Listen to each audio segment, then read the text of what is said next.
Bonjour, aujourd'hui je vais vous expliquer pourquoi la baguette blanche du matin nuit à votre santé et pourquoi la remplacer par du pain complet de boulangerie s'avère être aussi nocif pour votre corps. Le pain n'est pas indispensable dans une alimentation équilibrée, surtout le pain d'aujourd'hui. Le pain que mangeaient nos grands-mères, lui, est très difficile à trouver, voire c'est un vrai parcours du combattant. Quand je demande aux personnes qui viennent me voir ce qu'elles mangent au petit déjeuner, 8 fois sur 10, elles me répondent du pain avec du beurre et même souvent de la confiture en plus. Or, le pain c'est quoi? De la farine, blanche dans le cas de la baguette, de l'eau, du sel et normalement pour du bon pain, du levain, qui bien souvent aujourd'hui est remplacé ou complété par de la levure.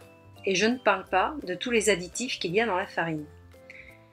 Dans l'enveloppe des céréales, que ce soit le blé ou une autre d'ailleurs, vous avez ce que l'on appelle l'acide phytique, qui inhibe l'activité enzymatique de la graine, la mettant en dormance jusqu'à ce que les conditions pour la germination naturelle de la plante soient réunies.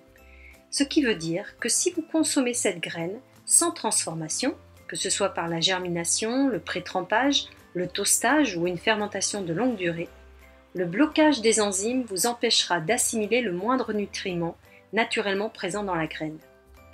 En ce qui concerne le pain, le seul moyen de réactiver les enzymes est de procéder à une fermentation à l'ancienne, c'est-à-dire au levain, sur une longue durée.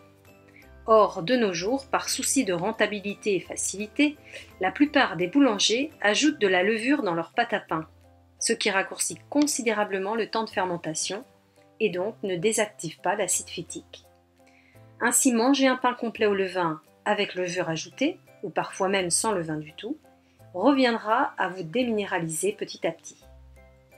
Quant à la baguette, c'est fait avec de la farine blanche, donc c'est raffiné et ne contient en somme que de l'amidon, c'est-à-dire du sucre. Savez-vous ce que devient cet amidon dans vos intestins? De la glu, ça colle aux parois de l'intestin et petit à petit, ça provoque de la fermentation, se stocke par ralentissement du transit et aboutit à des problèmes digestifs, respiratoires, cutanés, voire même par une prise de poids. Alors, quel pain choisir? Préférez le pain bio, qualité oblige, fait uniquement au levain, sans levure ajoutée, à la farine T80, c'est-à-dire mi-complète.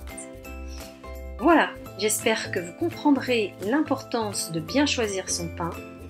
Dans une autre vidéo, j'évoquerai le problème lié à la consommation du gluten, la protéine du blé, qui devient un vrai phénomène de société, malheureusement. À bientôt!